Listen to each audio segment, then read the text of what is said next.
As we explore a business plan, there's also the question of figuring out what's the best way to author the plan? What should it include? What level of detail? And so there are a variety of these types of questions that we'll address in today's lecture. First of all, it's important to recognize that there is no single right format. The formats do vary, and although business plans and investor presentations tend to cover very similar topics, it really depends on the audience that you are developing the plan for. If it's for an internal audience, then I can share some examples for you today, and these are great examples. One is from the Small Business Association, one is from a leading venture capital firm in the US, and either of these models will work for you and your internal team within your organization. If you are writing a plan that's going to be submitted for grant funding, for lending, for investors, I would certainly counsel you to see what their preferred format is. You might just be changing sections around, you might be adding a little more detail than others. There might be specific things that you would include within an appendix that they would be looking for. So in that way, again, I would say that many plans cover similar content, but always check in and make sure that you're writing the plan and covering the content for the audience that you're going to be submitting it to. So while there's not a single format, I'm going to share two of them today. One is from the U.S. Small Business Administration. And so this is essentially the table of contents for what they look for when they're working with entrepreneurs to write plans. Typically starts with an executive summary, then some discussion of the company and the product. You'll talk about the market, the competition, the customers, the industry, all in part 3. Part 4 is largely about the team, how you're going to organize and operate. 5 is sales and marketing, advertising inclusive. 6, you get into some more details about future categories and product lines. And then the final elements are the funding and the financials. So we'll look at each of these briefly. So executive summary, if you're working on nominally a 20-page plan, executive summary might be 2 pages. It also should be a summary and not an introduction. And people often get this confused. What does an introduction do? When you read an introduction to a paper or an introduction to a book, it like leads you into the main idea. It leads you into it. It kind of gives you a little bit of a background, gives you a little warm-up. What happens when you read the introduction? Can you not read the rest of the plan or not read the rest of the book and know what happens? No. You have been introduced. Conversely, what should a summary do? What should a summary do? Well, it should tell you everything that you need to know, but stated very small. Okay. It should do, again, as prescribed, it should summarize. It should tell you everything that's critical, but do it in a very abbreviated way. So within your executive summary, it should have the highlights of the whole plan, but in a page or 2. Is this all on the SBA's website? It's on the SBA site, yep, and it will be posted on our site as well. So in that way, what you see here is that with the executive summaries, it's the whole plan summarized. Why write such a thing if you give somebody a plan expecting them to read the whole plan? You can make a good first impression. Okay, can make a good first impression. What do investors do with executive summaries as related to the plan? What do you think they use the executive summary to figure out? Whether it's worth even reading the rest. Am I going to even read your plan? The popular venture capital firms get 100 plans a day. The really popular ones get 500 plans a day. And these are companies that might only be 10 or 20 person companies. So venture capital firms, while they manage a lot of money, are often relatively small. Dozens of employees, if that. Who's going to read 100 plans a day? So in that way, with the executive summaries, it is essentially your opportunity to make an impression, to try and persuade people to go and read the rest of the plan. So with that, when you begin to get into the plan, so the executive summary lays on top. From there, the next section is the company description in the context of who are you? What do you do? How do you do it? And when we look at what's the difference between a business plan and an investor presentation, the content is similar. So this is the content that you would use, the order that we're going through here, for an investor presentation. You're just typically doing it in PowerPoint as opposed to doing it in a Word document. So with company description, you begin to introduce the firm, you begin to introduce what you do, you begin to highlight the success factors. How long have you been around? What have you accomplished to date? When you get into talking about market in the SBA's format, they include a lot of things in this section. Within the market analysis, they begin to talk about the industry, talk about life cycle and growth rates and stages. So again, all of the pieces of industry analysis that you would expect would be covered here. They talk about the competition, strengths and weaknesses, entry barriers, and they talk about the regulatory environment. And they talk about the customers in that space. Demographics, psychographic, locations, behaviors, buying decisions and patterns, etc. When we look at the organization piece, this is where you begin to introduce the people of the company. Who are you? What have you done? What do you want to do? Do you have advisors? Do you have directors? So you would cover all of that as well. Within the marketing plan, so here we've gone beyond talking about the market of the customers and gone into specifically of how are we going to market this product or service. Where are we going to advertise? How much are we going to spend on advertising? What's kind of the branding and positioning that we want to have? How are we going to sell it? Are we selling it directly to customers? Are we doing it face-to-face, online, through partners? We're going to wholesale to retailers that are then going to sell. What are the various cost and pricings and logic for that?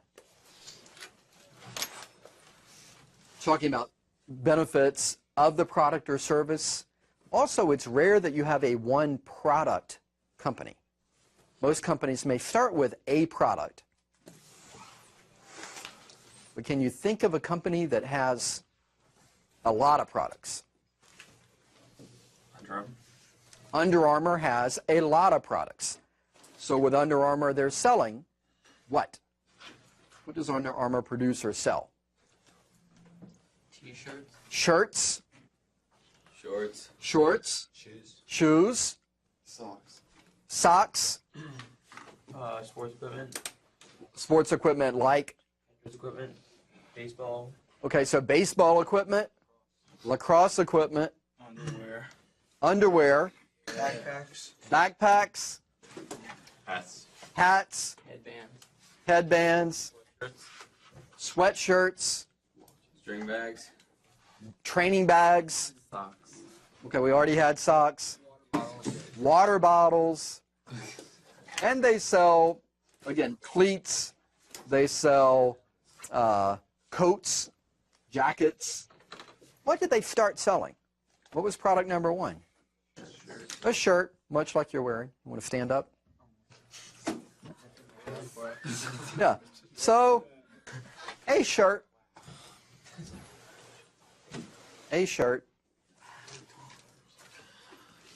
Are you going to get investors excited about selling a shirt? No. Are investors going to take you seriously if you come in and say, well, we want to launch 30 different products this week? No. So you kind of have to find the balance of, let's focus on step one of what are we going to do first. And it's often doing one product well. And we might not be able to sell a black, it's called Hereford.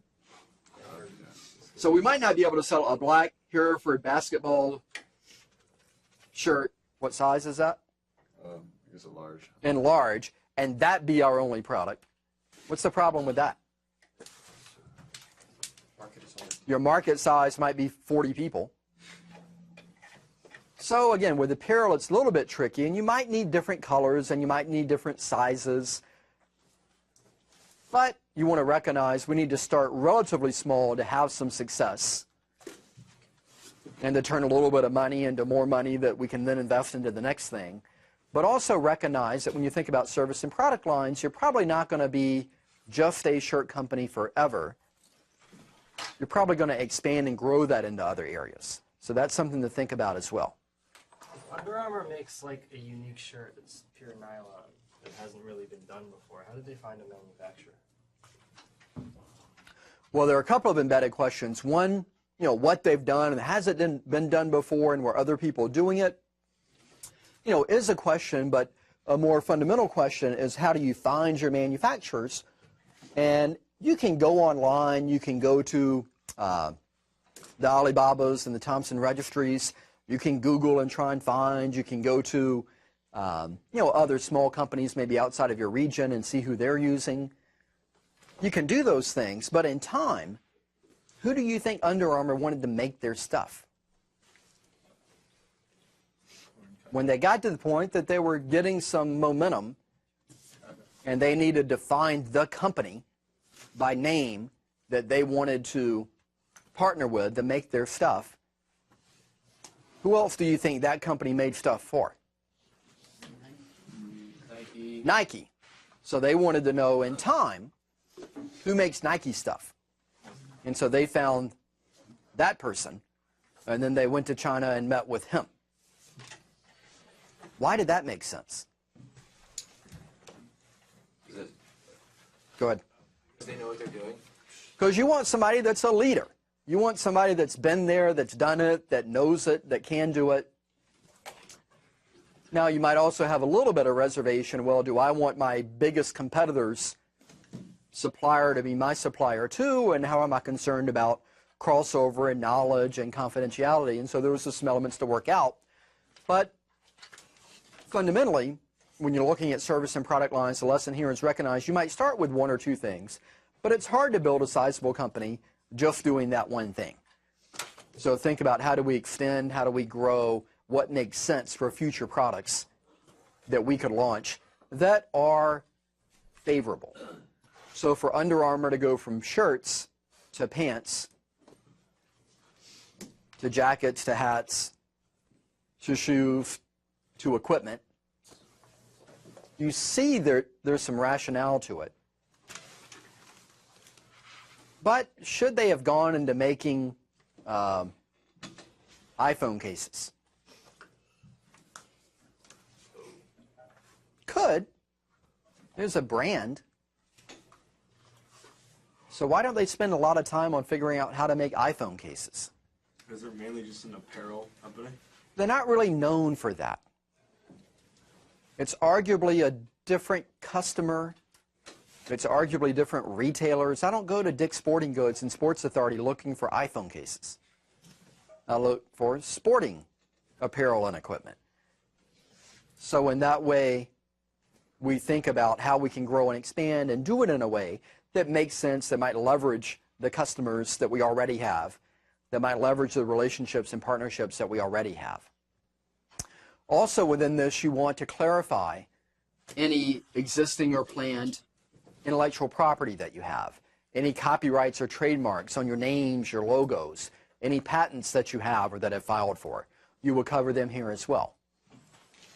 For the funding request, what you see regarding the trajectory of finance for most companies is that they operate in a model whereby over time they're going to have a funding pattern that may look something like this. So in that way, what you see is that over time, my cash flow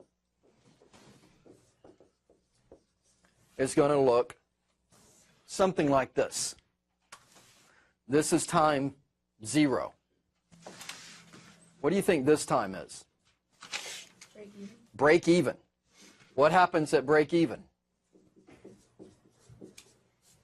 What's break even? You make the amount of money that you originally invested. Essentially, well, you were close but not quite there. It's not that you make the amount that you originally invested, but you make the amount per month That's all of your expenses. that you spend per month. So in that way, what we essentially mean is that revenues equals expenses. So in that way, based on money made that month, we can cover expenses from that month. Everything that's here are essentially losses to date. Everything that's here is going to typically be profits. So how much money do you need? How much money do you need to start your company based on this graph? More than you think. More than you think. What area of the graph illustrates how much money you need to start your firm? Part under. To start under the curve. So in this area, if you know how much this is, that's how much money you need to raise. Make sense? So that's what the funding requests are going to be geared towards. So with the funding request, it should specify how much do we need. Now, in our example here, it was how much do we need to break even. And for your firm, that might be the amount you asked for initially. That might be more than you're able to effectively raise initially, so you might have to raise it in stages. And again, we'll talk about financing a little bit later and what that means when you're doing kind of phases of fundraising. But fundamentally, you often need some degree of money. And maybe it's money that you have as the founders or the management team. Maybe it's money you need to get from elsewhere. But you also want to talk about where we're going to use it and what's the expected income and result of that. And that's what the income statements address.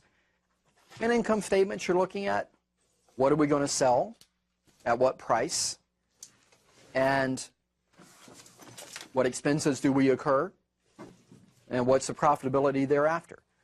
So fairly simple in logic, and we'll take a look at that as well. Balance sheets and cash flow statements are more accounting instruments, but are helpful in reconciling where's the money, where are our assets, where are our liabilities. And then with cash flow, that's very much like your checking account, and what money's coming in and what money's going out.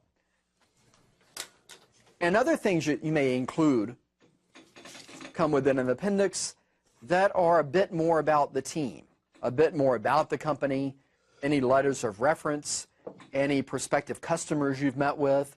If you have a letter from a prospective customer for a product that you've not yet made that says they would buy it and they would pay X amount if it were available, what's that do for your ability to raise money? You know that if you make that, you're going to get that certain amount. You get some degree of confidence that if you'll make it, then they will buy it.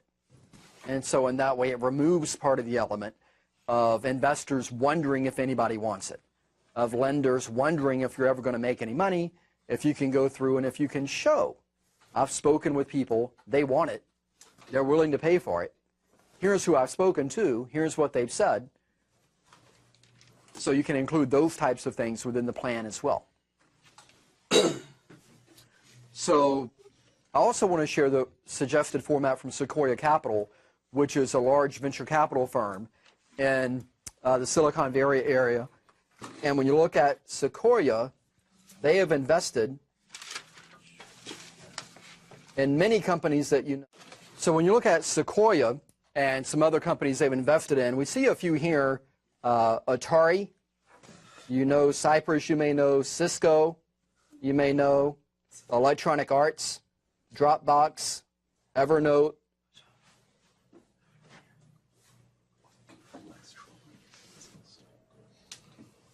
NVIDIA, Oracle, Pure Digital, we're actually going to talk about them a little bit later. So you see perhaps a lot of tech firms you don't know, but also a lot that you do know. There you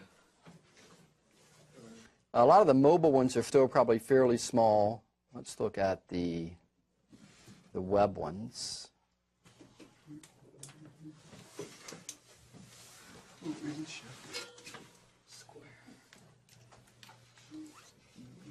go. So Airbnb, if you know them. Google, you heard of them? Gamefly, Instagram, Trulu, Tumblr, YouTube, Yahoo. So they've done all right. So we'll take a step back here. So again, Sequoia invested in the Googles, the Yahoos, the YouTubes, the NVIDIAs, Electronic Arts, Tumblr, Instagram. So a lot of companies you may know, and their format is similar in that they look for that company purpose in a sentence, typically. How do you tell somebody what you do in a sentence? Make it a long sentence. You have a 500-word sentence, or Pretty good sentence. one pretty good sentence. You talk about the problem. Here's the opportunity. Here's what it is we're solving. Here's why you should care about the rest of our plan. And I like that a lot. I'm of the mindset if people aren't convinced that there's a problem, if people don't see the opportunity, they don't care how you're going to solve it. Easy to write a business plan. Somewhat formulaic. Very easy to write a business plan. Harder to find a real problem. Harder to find a good opportunity. And so I think addressing that and making that convincing in the beginning is important and helpful. Then there's the question of how are we going to solve it? So instead of coming out of the gate and saying, here's our solution, convince me that there's a problem of opportunity, and then tell me how you're going to solve it. And why is now a good time? What else is going on in the market? What else has been tried? What are other people doing or trying to do or might do? And how is what you're going to do better? Are there enough people that care? If you have a problem that's a problem for one person, that's okay, but unless they're going to pay you exceedingly well, and unless you're 100% confident that they're going to say yes, that's not going to be a market size worth going after typically. So in that sense, what we want to do here is define how big's the market, what constitutes them, competitors again. Be careful with competitors. Sometimes, particularly with presentations, people want to put up a competitor slide and show 5 logos and then go to the next slide. What's the problem with that? Is it people may think you're advocating for your competitor? Okay, maybe you're advertising, but if you're supposed to be telling me about your competition and you show me 5 logos, what have you done? Why the competition? You haven't told me anything. You haven't told me anything about what do they do? How do they do it? How are you different or better? So in that way, again, talking about the competitors and doing some analysis, ideally beyond just what's on their website. Again, everybody knows what's on their website. You want to do some research and do some investigation beyond that. And then you begin talking about your product, and you not only are describing it in words, but you're showing pictures, and even with a written plan or a presentation, showing a sketch, showing a rendering, showing a picture. If you have the opportunity to show something tangible or bring something to a presentation, that's a lot more significant. That's a lot more meaningful. It helps people visualize what the opportunity is, and it also helps people remember what it is that they saw.